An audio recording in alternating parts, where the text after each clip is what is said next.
Marvel in particular have got to be careful with where they go with Phase 5 because it's pretty well accepted now that Phase 4 was a bit of a flop. Yeah, you had individually successful movies on occasion, but not to the extent that they would have expected at this point. And so some of that is down to franchise fatigue for some people, like superhero fatigue. Some of it is down to the sheer volume of stuff that's come out. It's exhausting. Some of it is the messaging that has gotten increasingly obnoxious and puts people off. I think people have a tolerance for this up to a point, beyond which you can't suspend your disbelief anymore because you realize you're not being entertained anymore, you're being preached to. And I think a lot more and more people have reached that point with it and gotten turned off again. And so they are going to have to be very careful with how they launch Phase 5 and how they try and incorporate those messages in if they're really set on doing it, because they're on shaky ground now. They are not where they were 5 or 6 years ago. Yeah, you carry on. I was going to say, speaking of Phase 5, I'll be seeing Ant-Man on Wednesday. There you go. Let us know how you don't like it. Yeah. So I think everybody's weary. I think that what Drinker said's right. I'm just worn out. They've bombarded the audience with content, and none of it's been particularly good. Outside of No Way Home, was there any of these 19? And I believe that. Correct me if I'm wrong, but there were 19 parts of this last phase. Were you entertained by any of that? Was there anything outside of No Way Home that was enjoyable? Not really, no. Yeah, I think it was a case of suffering through most of it. None of the movies really grabbed me. Eternals was an absolute snooze fest. Black Widow was a bit of a disaster. Multiverse It shouldn't have been. Black Widow could have been great without much difficulty. Absolutely. We all hope for good things from that because it seems a great chance for them to do something along the lines of The Winter Soldier. Espionage, a little bit more mature, a little bit more dark and complex, and just another goofy adventure. So rubbish. None of the TV shows really grabbed my interest. About the only one that I think got off to a good start was WandaVision. I thought first few episodes, cool, good premise. I like the style, quite inventive. And then it just devolves into your usual Marvel CGI fest nonsense. And as for the rest of them, I didn't even watch Hawkeye. I was so bored by it. Loki was completely destructive to Loki's character. Falcon and the Winter Soldier was just all about... It was basically a Black Lives Matter recruitment video spread over an entire season. Yeah, kind of like that animated thing they just put out. Well, that was even more on the nose. But yeah, sorry, carry on. Yeah. I'm trying to think if there was any other TV shows that they made. I didn't even watch Miss Marvel because Moon Knight. Moon Knight, yeah. Moon Knight, Loki, all that crap. He seemed, Hawkeye. I don't even know the character of that, like from the comics, but he seemed like he would be really cool. He just seems like a cool character. Like he's got a good look and stuff. But again, they just made him into a joke for the most part. And yeah, Ms. Marvel I didn't even bother with because it seemed just like some high school comedy thing. I watched it. Was it any good? The first episode was excellent in a Buffy the Vampire kind of way. Yeah. And then they lost the plot. The show needed to be girl finds power, has to deal with it while dealing with the troubles of high school and the dating and boys and being chunky and blah, blah, blah. Instead, they shipped her off to Pakistan and she's finding other people with powers. And they did the Marvel thing where the ending was way too stupid and way too big. Instead of just, it's a TV show. This is the formula. You repeat it for at least the first season. At least the first season. Girl with superpower is dealing with high school while doing this superpower stuff on the side. It would have been great. And the family was great. You got that wonderful kind of, ethnic food, a little bit of spice in it that was just enough to make it fun. And they just forgot about it. They abandoned that first episode, which to me was disappointing. They don't know how to make a series. I keep wondering, and this is the problem. I keep bringing up when I do make the social commentary on some of the Hollywood products as opposed to the business stuff. But Hollywood has they've completely forgotten who their audiences are and why they go to see their movies or their TV shows. It's like people want to watch things like the MCU for escapism. Nobody wants to go watch those kind of films to get lectured to or have a finger wagged in their face or something preached out. It's like, no. We're coming here to get away from that. We get enough of that on TikTok and Twitter, especially now. I don't need to see this in my Superman movie or my Iron Man movie or whatever else, Ironheart, God forbid, what they're coming out with later. It's a lot like what's going on with their award shows. Look at the Golden Globes, look at the Oscars, look at the ratings. People used to watch that. They used to get 20 million people in the U.S. and Canada watching those shows religiously every single year because they were rooting for the big movies that came out that gave them the escapism. Now, not only is it, just replete with movies that nobody has heard, let alone heard of, or let alone seen. Now it's, a 3-hour diatribe of left-wing politics shoved in your face, and they wonder why the ratings have gone to 4 million instead of 20 million. Yeah. We don't want to listen to you preach. You're there to entertain us. Yeah. Escapism, no, not neo-Marxism. Thank you. Yeah.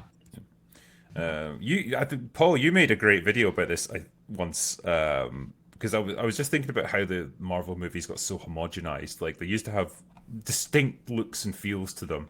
And one of the things that they did away with was gear porn. Just the mechanics of all the stuff that Tony Stark would make, and you go back to that first Iron Man movie, right? You get long scenes of like just all the components of the Iron Man suit getting put together and him tinkering in his workshop. There's a soldering sequence. Yeah, it's cool though, and it appeals to, I guess, guys particularly because we just like building stuff. We like tinkering with things. It's fun and it's appealing, but it's almost like some focus group somewhere said, well, that might put off our female audiences and we need to attract like them equally. And so that just gets nixed. And by the end of it, he's just got this weird liquid nanomachine thing that's just bullshit magic. This doesn't even mean anything. And it's like, why give that up? That's something that makes that character unique. Well, look at the A-Team. Look at all these shows that were gear porn. I mean, it was part of the fun, and I agree with you. I mean, it's Knight Rider. Yeah, Street Hawk. I mean, we can go into that. What I liked about lost that in the Marvel movies. What I liked about the first Iron Man film was not just what you described, drunk, but drinker, but it was anyway. I was looking at the screen. I shouldn't have done that. But anyway, was the fact that you had those scenes multiple times in that film. You had like the rough welding of the first suit, and then you moved on into like the advanced stuff, right? And then he was working with Jarvis to build the best suit. It was amazing, and every single little bit of that was important, and it fed into the story. But it's crazy. It's crazy how you're right. They completely abandoned that, and that is again one of my favorite videos that Paul's done.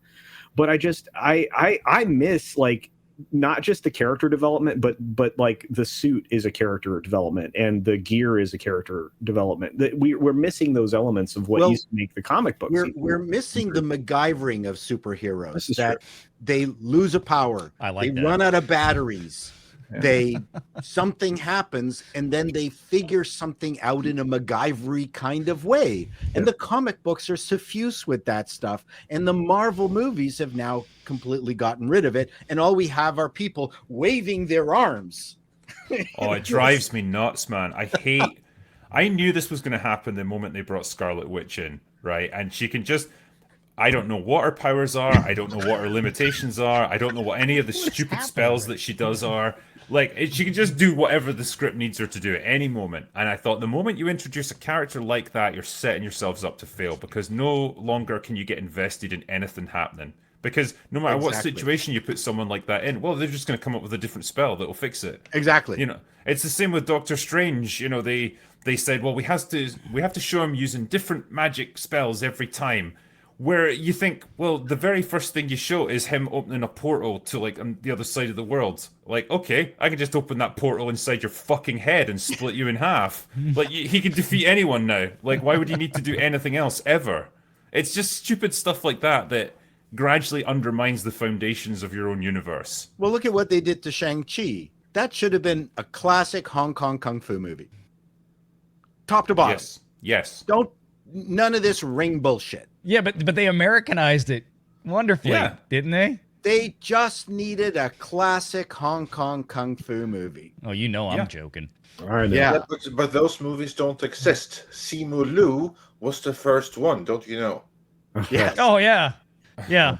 Except for, Michelle Yao and Tony Leung, two of the most famous Chinese martial artist actors out there that were in the movie with him. But yeah, Yeah, but they don't count. They're only there because of him. And I think the future of the superhero movies, they've got to bring them down to a human level. Get rid of these galactic bad guys and make them relatable. I just saw a fan movie with the Joker and Gordon. Oh yeah, Gordon. That's a great fam. It's It is black absolutely and white. Let me fantastic. find that real quick. And I'm seeing more and more small movies, which I'm counting on somebody. I shall do my best. And you know what? I used to be embarrassed by these fan movies for years. I can maybe watch 3 minutes of them. Some of them are like Gordon. They're really good. And they're getting better than the stuff that Hollywood is doing. Like at least it's something I'm more interested in watching. Yeah. Because they don't have the budget and things are on a more human level. And boy, Gordon is great. If you haven't seen it, Drinker, I'd love to get your opinion on it. No, I like this idea of fan films because, like you say, yeah, they can start out quite amateurish, but then they put more and more effort into them now, and particularly because camera equipment is so cheap now, you can get really good quality stuff at a relatively low price, and you can set up your own mini movie studio. And yeah, because you don't have the budget to do big special effects shots, you have to put more effort into the characterization, building up a plot that people are invested in. That's great. That's what we want, I suppose. And like you say, I would take that one step further with the bringing superheroes down to a human level, in that I just want variety in them. You can do big cosmic things where the future of the entire multiverse is at stake, fine. But I also want ones that balance that out, where it is just a guy like Spider-Man at the local neighborhood level, just trying to deal with local threats there. Something like that, but with characters that you really care about. Excuse me. The Netflix Marvel shows used to be really good at that. The Punisher, Daredevil, Jessica Jones, they all captured that of we're dealing with stuff in New York City. That's it. We're not saving the universe here, but we've got a bunch of characters that are really well developed that you care about. Great. Yeah. Give us more of that. I like that. I mean, there was one thing that really disappointed me about Black Widow, and it is the fact that this is a street level person, much like you're talking about Hell's Kitchen. And if you want a female James Bond, that was your character to do it with it, because she would have had all of the skills of James Bond, including the femme fatale aspect of her. That's the film you should have made, not this adventures in Russia bologna sausage that you came up with. Well, and the antagonist was horrible. Well, yeah, I mean, you had Ass Blaster, the bloody male stuntman that ended up takes its helmet off, and it's a woman's head awkwardly CGI'd in place. That was so awful. That was ludicrous by itself. God. And then the male antagonist was just a nothing burger. He's just an idiot. I can't even define him better than that. He's just a complete idiot. There's very few things out there that was as interesting as the relationship between Jessica Jones and Luke Cage. I loved great. season 1 of Jessica Jones because the Purple Man was a great antagonist. Oh my God! Because he was a Brit. Yeah, well, David Tennant, he did a great job with that. Oh, but you know what? He scared me to death. I have to say that he was one of the best bad guys out there. Yeah, that was he wasn't just a Brit. He that's offensive. He was a Scot, wasn't he? Yeah. Sorry. Let's get it right. Although I think he was doing an English accent in that one. Yeah, so that's wrong, but yeah. But Tennant is a Scot, though. Tennant was great. Tennant was just fantastic. And then, of course, the first season of Daredevil was maybe the best piece of superhero TV ever. Yeah. And will never be duplicated. It was watching him go up against Kingpin. It's great. Oh, my God. Vincent D'Onofrio was just born to play that role. He was awesome. Yeah. That was just fantastic. Tour de force. But you can't, Marvel can't produce something like that because, for a start, it's violent and it's R-rated and it's dark and it's emotional. It's morally, ambiguous in a lot of cases. Deals with some pretty heavy stuff. You're not going to get that in a Marvel production now. It doesn't fit MCU with their Daredevil mold. coming soon. How excited are we? Valiant, Daredevil on Disney Plus from Kevin Feige, and from the genius minds behind a bunch of CW shows and other assorted SJWs who are in the writing room. I think they're going to convert it to Velma. Yeah. Pass. Yeah.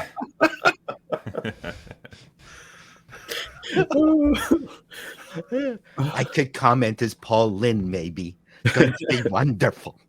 I don't. You know what? After seeing what Charlie Cox did on Netflix as Daredevil, I damn sure don't want to see him cucked beyond recognition on a Disney Plus show and turn it into something for 13-year-old girls on TikTok or something stupid like they're going to do like that. I don't want to watch it. I don't want to turn it. Look, I got rid of Disney Plus a year ago. I haven't. I just don't. I don't care. They can do whatever they want. If they want to burn the whole thing down more than they already have, pour gasoline on the ashes and then set the ashes on fire, they can go for it. I mean, at this point, I don't care.